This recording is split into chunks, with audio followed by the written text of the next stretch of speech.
Dear Patriots, before the news starts, please subscribe to our patriotic channel by clicking the subscribe button. Give us a thumbs up to this video. Don't forget to leave your opinion below in the comments section. Share the news on Facebook and Twitter so you friends see it. Thank you. Right after Melania was ridiculed for her shoes, she got the ultimate revenge. Honestly y'all, I do not know why leftists love to go after Melania.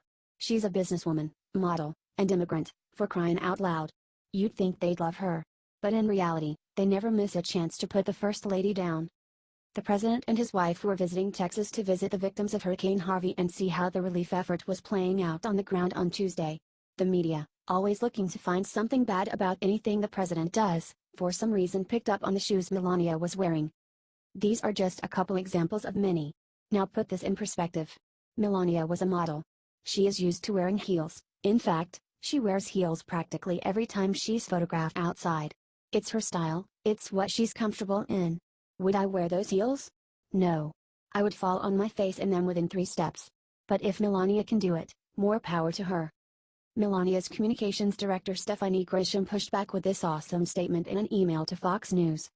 It's sad that we have an active and ongoing natural disaster in Texas, and people are worried about her shoes. Totally right. Maybe all these haters should concentrate on the important things, instead of new ways to mock out the first family. Share this out if you agree. HT Fox News.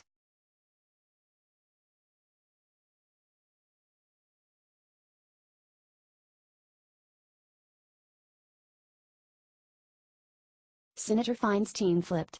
Look what shocking thing she says about supporting Trump. U.S. Senator Dianne Feinstein, Democrat California, stunned everyone in San Francisco when she said that President Trump could be a good president.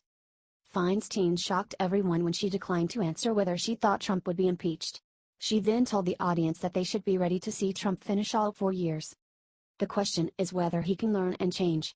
If so, I believe he can be a good president, she said. Feinstein has attacked Trump since the beginning. She most recently slammed his decision to pardon Sheriff Joe Arpaio in Arizona. The San Francisco Chronicle reported that Feinstein made comments at a Herbst Theater interview. The paper described an event as a political love fest. She served as the mayor of San Francisco for a decade and was elected to Senate in 1992. Share this everywhere to piss off every liberal. This video makes them go crazy. It shows Feinstein bending over and accepting that the Trump phenomenon has taken over the nation. Spread this, patriots.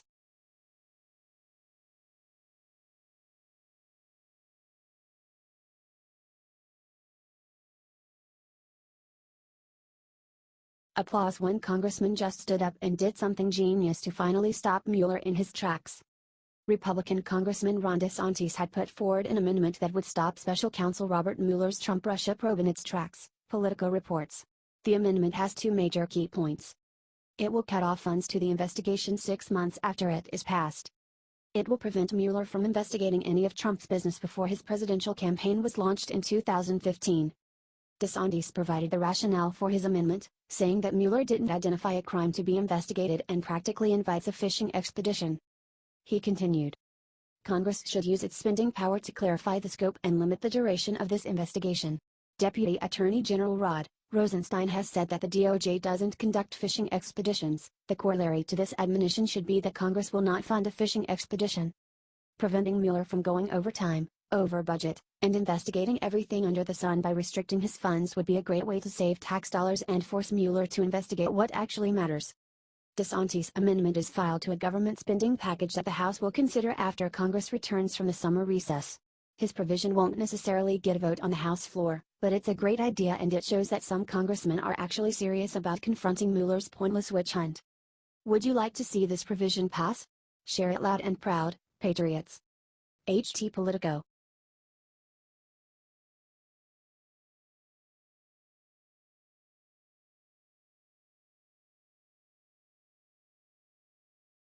Rex Tillerson just pissed off every elite in Washington by taking apart what Obama made. Secretary of State Rex Tillerson has been doing some serious shaking up of the status quo in Washington. He is hard at work getting rid of waste in the State Department, and many of the career politicians and bureaucrats aren't happy about it. The State Department has special envoys, many of which are out of date and or obsolete. And these wasteful positions multiplied while Obama was bogus. Imagine. For example, there's still a special envoy for the six-party talks. They were talks to try to convince North Korea to give up their nukes. And there have been no such talks in nearly a decade. Then there's the special envoy for conflict diamonds. What? And the personal representative for Northern Ireland issues. Huh? Well, Tillerson is getting rid of many of these wasteful, obsolete positions, and folding the functions of others into other positions. He told Senator Bob Corker, Republican Tennessee, chairman of the Foreign Relations Committee, that the reforms will save money and streamline operations, among other things. I'm so relieved and happy to see Trump and his administration making real change in Washington, D.C. It's been going along for far too long in a status quo that is wasteful and corrupt. If you agree, please share this out and comment. Way to go, Rex. T. The Hill.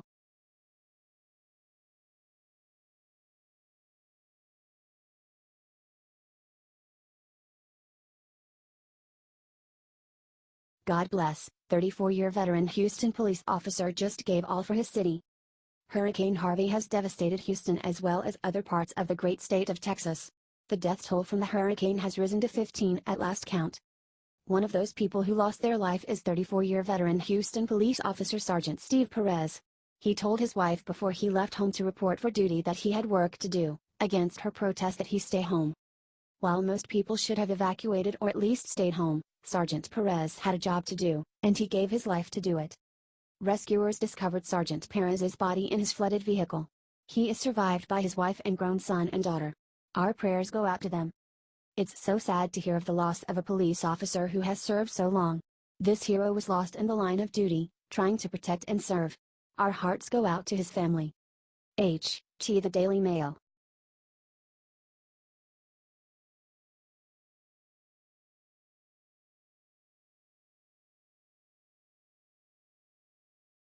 Fraud alert: U.S. man who claimed he was stabbed for looking like neo-Nazi caught lying. Can you even believe it? Colorado man Joshua Witt claimed that an attacker had stabbed him after calling him a neo-Nazi just last week. But as fate would have it, it turns out that Witt fabricated the story completely. According to an official police report, it was revealed that Mr. Witt accidentally cut his hand with a knife. Not even a neo-Nazi knife, mind you. Witt, who has been arrested on a false reporting charge, admitted to Sheridan, Colorado police that he lied to officers. A later report claimed that a black man had attacked Witt for having such neo-Nazi haircut. What do you think about Americans behaving this way? Liberty Writers wants to hear your voice.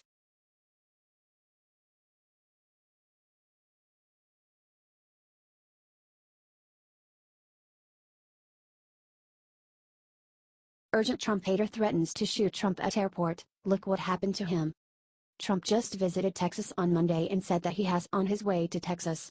Bummy Shai posted about Trump's visit that he wanted Trump to visit and wanted to piss on his ass. After he was cautioned by the Secret Service, chill Secret Service finna pull up to your crib, they take that shit serious. Bummy then posted a picture of Air Force One on the tarmac and said the following: Secret Services can suck my dick.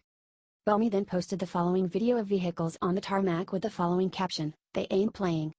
The Secret Service office in Austin has currently told the Gateway pundit that they are looking into the threat to the president. Share this if you are glad that your president is safe and are glad for the Secret Service. Do you think this guy should be prosecuted to the fullest extent of the law for threatening the POTUS?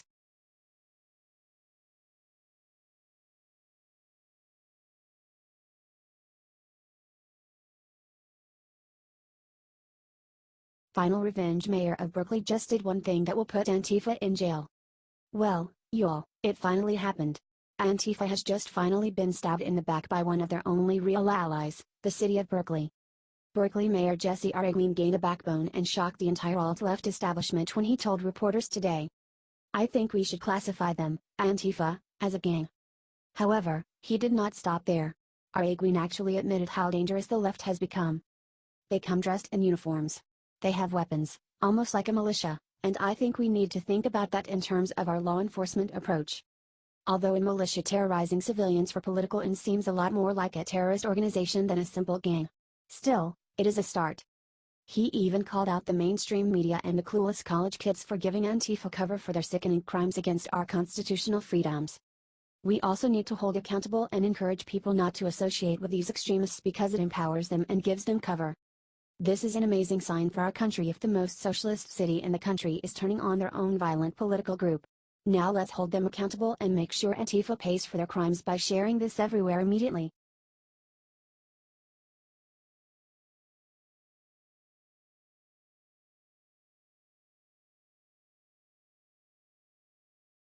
Seconds after arriving in Texas, jaws dropped when people saw what Melania had on her feet. Melania Trump came to help out in Texas and the media won't say a thing about it, but first, take a look at what reporters did before Trump left this morning. Trump was seen heading out to flood-damaged Texas this morning and journalists decided that it was a good idea to ask him about North Korea. He responded with the following 2 words, "We'll see." President Trump is now describing Harvey as a storm of epic proportion. Trump then arrived in Corpus Christi, Texas at the beginning of the first leg of his tour of the state to see the damage and the recovery efforts. He was joined at a fire station by First Lady Melania Trump after landing in Corpus Christi. The First Lady stood beside the president as Governor Greg Abbott briefed Trump today on the efforts to contain Harvey before and after it reached land. He says that he wants to handle it better than ever before. Share this if you are proud to have a president that is fighting hard to save Texas. Thanks for fighting for all of us from all of us, President.